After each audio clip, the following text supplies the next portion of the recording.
Assalamualaikum warahmatullahi wabarakatuh. Perkenalkan, nama saya Leo Saputra, kelas 11 TKJC. Di sini saya akan mempresentasikan tentang definisi komunikasi. Pengertian komunikasi. Komunikasi adalah suatu proses ketika seseorang atau beberapa orang, kelompok, organisasi, dan masyarakat menciptakan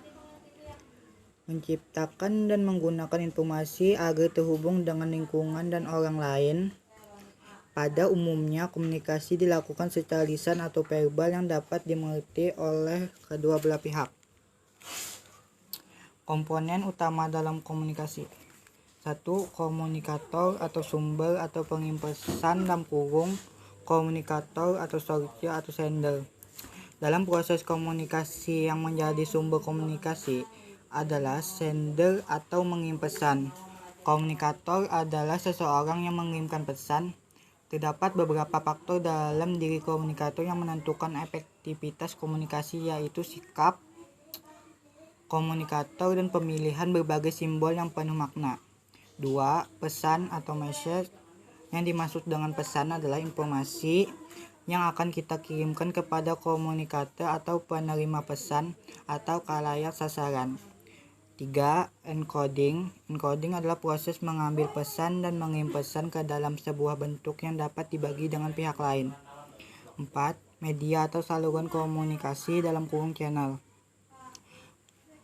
Media atau saluran komunikasi adalah media atau berbagai media yang kita gunakan untuk mengirimkan pesan. Sejarah perkembangan teknologi komunikasi (1837 sampai sekarang). Berdasarkan teori Historical Context International Communication, pentingnya mengetahui sejarah perkembangan teknologi komunikasi saat ini dan berbagai jenis alat komunikasi dari prasejarah hingga di masa modern saat ini.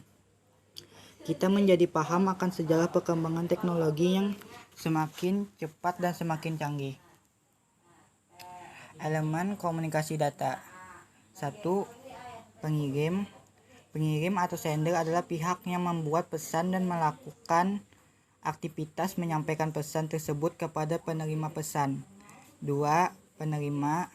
Penerima atau receiver adalah pihak yang menjadi sasaran pesan dari pengirim dan menerima pesan tersebut. 3. Bahasa data. Semua perangkat tadi tidak akan dapat berkomunikasi satu sama lain apabila tidak memiliki bahasa yang sama. Hal yang dapat mempengaruhi komunikasi data. 1. Pengetahuan. 2. Perkembangan. 3. Waktu tanggap sistem atau kecepatan waktu tanggap. Sinyal digital dan sinyal analog. Sinyal analog adalah sinyal data dalam bentuk gelombang yang kontinu yang membawa informasi dengan mengubah karakteristik gelombang. Sinyal digital merupakan hasil teknologi yang dapat mengubah sinyal menjadi kombinasi urutan bilangan 0 dan 1 (binar). Simplex, half duplex, dan full duplex. 1. Simplex (satu arah). Simplex adalah salah satu bentuk komunikasi antara dua belah pihak di mana sinyal-sinyal dikirim secara satu arah. Half duplex (dua arah secara bergantian). Half duplex merupakan sebuah mode komunikasi di mana data dapat ditransmisikan atau diterima secara dua arah tapi tidak dapat secara dua arah tapi tidak dapat secara bersama-sama. 3. Full duplex (dua arah secara bersamaan).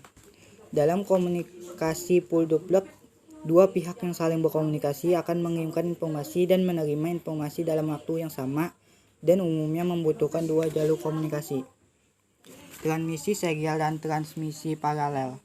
Transmisi serial adalah transmisi data di mana dalam satu waktu hanya satu bit yang disalurkan. Dengan demikian, data yang terdiri atas banyak bit dikirim secara berurutan satu persatu. Transmisi paralel adalah di mana data dalam waktu beberapa bit biasanya 8 bit bisa disalurkan secara bersamaan. Teknik pengiriman baseband dan broadband. Dan ini gambarnya, yang di atas baseband dan di bawah broadband. Jaringan seluler. Dan ini gambarnya dari 1G, 2G, 3G, 4G Lite, dan 5G. Sekian presentasi dari saya. Terima kasih.